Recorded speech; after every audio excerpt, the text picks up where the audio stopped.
Rams, everybody. Appreciate the opportunity to come speak with you this morning. Harvey said I was the guy least likely to be successful this week, so he wanted me to come talk to you guys. So motivate you real well for Friday's game. No, I'm being serious. I really take this opportunity pretty serious to talk to you guys.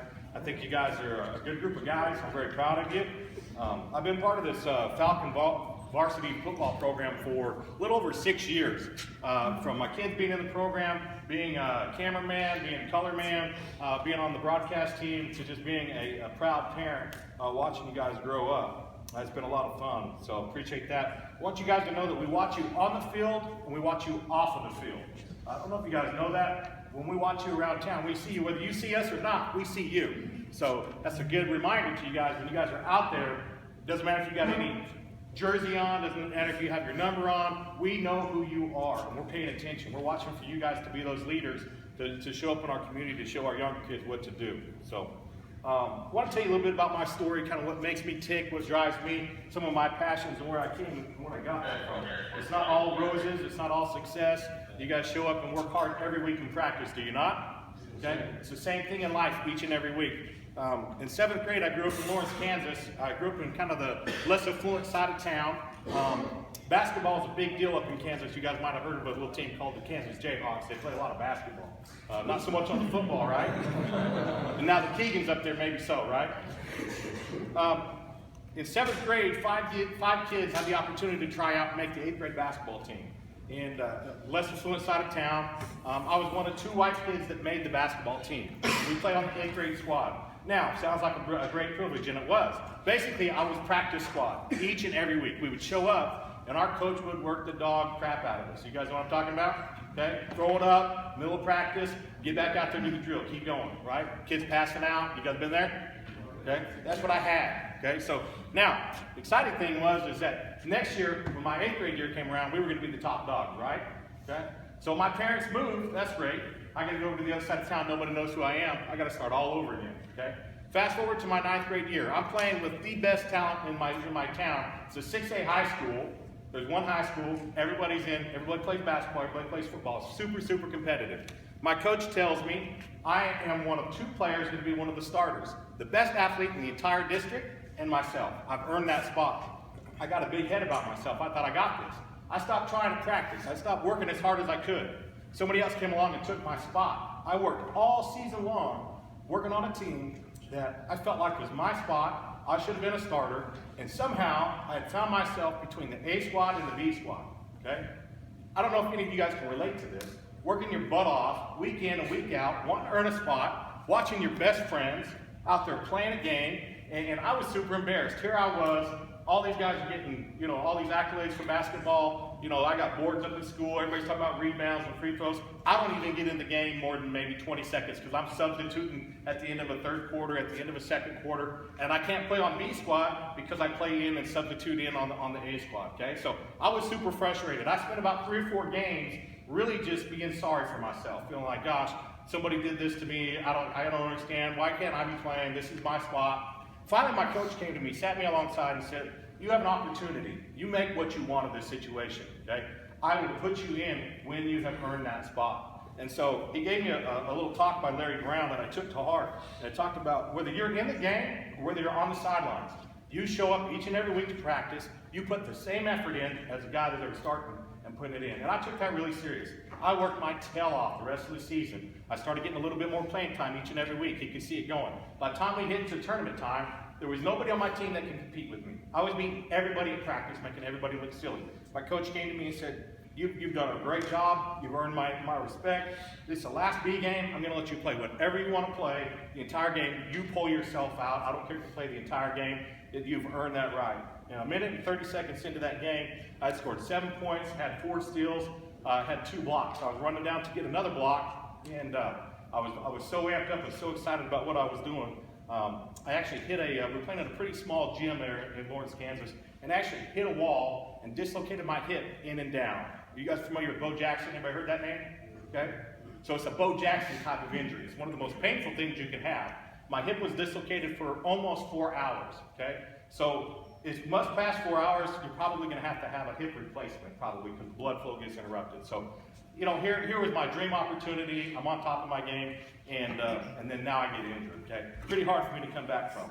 But I still stay part of those group of guys. I still work my butt off. And let me tell you something. That season taught me about myself. It taught me that I have the right to do what it is I want to do, and I'm in control of my destiny, not somebody else. Somebody else takes my spot. I didn't work hard enough in the gym.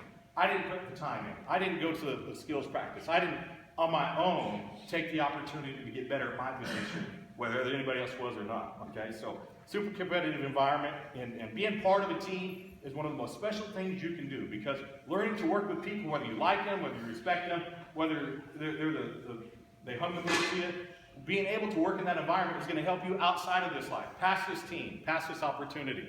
Okay, so those are some of the things that I learned from that experience going forward. And I just think it's important. If you guys are on this team right now, if you're on the second or third team string, if you're backup, raise your hand. If you do not have a starting position, raise your hand. Okay? You guys are some of the most important players on this team, because at practice, you've got to come out and give your all. You need a gun for every one of those starting positions each and every day, each and every week. And that's going to make that first team better. Okay? What I want to put together is the idea of this. When you guys are out there on the practice field and those second and third team are coming at you guys real hard, give them some respect after you get off that field. When you see them in the classroom, when you see them out in the community, take the time to make sure you build relationships with those guys, because they are making you better. Treat them with respect, okay? Pick them up during practice when they have their head down. And guess what they'll do during the game when you're out there in that starting position? They'll come over when you make a bonehead play, when you make a mistake, they'll come pick you up. And a team that helps each other and bonds like that can do things that nobody else can even fathom, okay? You guys have a what's your mantra for this year? What is your team motto? Your slogan for this year? Keeping the dream alive. Keeping the dream alive, okay? That's not about last year's team. That's about this year's team. That's about working together, creating goals, and having a drive to do better and do what you want to do. So what I passed around is a little acronym that says WIN on it, okay? This is something that I live by, okay? I've taught all my kids this. WIN stands for what's important now.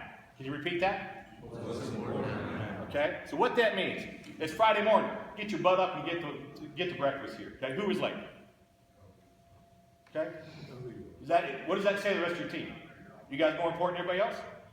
No? Get here on time. Okay? When you get done here, clean up, go to class, pay attention in class. What's important now? Be in study. Make sure you're paying attention to your classes. Make sure you're giving your teachers respect. As soon as that's over, get over here to the football locker room, get dressed, get out there, get ready for those coaches. These coaches give a lot of their lives and a lot from their families to be out there on that field, to be with you each and every day. Give them that respect, get out there, get ready, and give them your all. When you get done with practice, hustle in and get out of there so they can get home to their families. And then you go home to your families. You go talk to your mom, your dad, your brothers, your sisters. Be nice to them. Be respectful to them. They look up to you guys each and every day. You guys are role models to them. Come home. Spend some time with them. Talk to them, okay? Your buddies will be there. You can hang out with your buddies. Friday night after the game. Okay, you guys don't like to go to Whataburger, go hang out, do whatever you want to do. Go do something smart, okay? What's important now? Go to a party, hang out, smoke, drink? No, I don't think so. Is that going to help you next week? Is that going to make you faster at practice? They're going to make you more popular anywhere else? What matters is what you do each and every day and be involved in that event and stay focused. Those are the things that I do in my life to make me successful. So, lastly, I'll leave you with a quote. Lou Holtz is a really good football coach, somebody who has a lot of good things to say. This is one of my favorite quotes that he's ever said. And I think this talks about the concept of whether you want to be on a team, you want to be part of something special, or you just want to coexist and just kind of complain about what you don't have all day long. And so the quote is called The Builder by Lou Holtz. I saw a group of men in my hometown. I saw a group of men tearing a building down. With a heave and a hoe and a mighty yell, they swung a beam and the sidewall fell. So I said to the foreman, are these men skilled, the type you'd hire if you wanted to build? He laughed and said, no indeed. Common labor is all I knew. For I could tear down in a day or two what it took a builder 10 years to do. I turned around and asked myself, which of these roles do I want to play? So I think the message is pretty clear. You get to decide. You want to be someone special? You want to be a skilled player? You want to be somebody that has talent? Be something that takes 10 years to build a legacy, like what Coach Young has done over 12, 13 years? You guys are part of that. Or do you want to be part of something that just tears it down and doesn't respect it and doesn't treat it like it's supposed to be treated? This is something special. Whether you guys see it, whether you feel it, whether you know it or not, you're part of something really special. And you guys get to write your story from here on out, the rest of the season. Last week don't matter. This week is all that matters. This game, today, your position, what you studied in film, what you're ready to go do. That's what matters today. So motivate that. Go all day long, focus in school, get out there, and Go out there this Friday night and show everybody what you're made of and who you are. Doesn't matter. Your skill set's going to improve all season long. Get better each and every play, each and every game.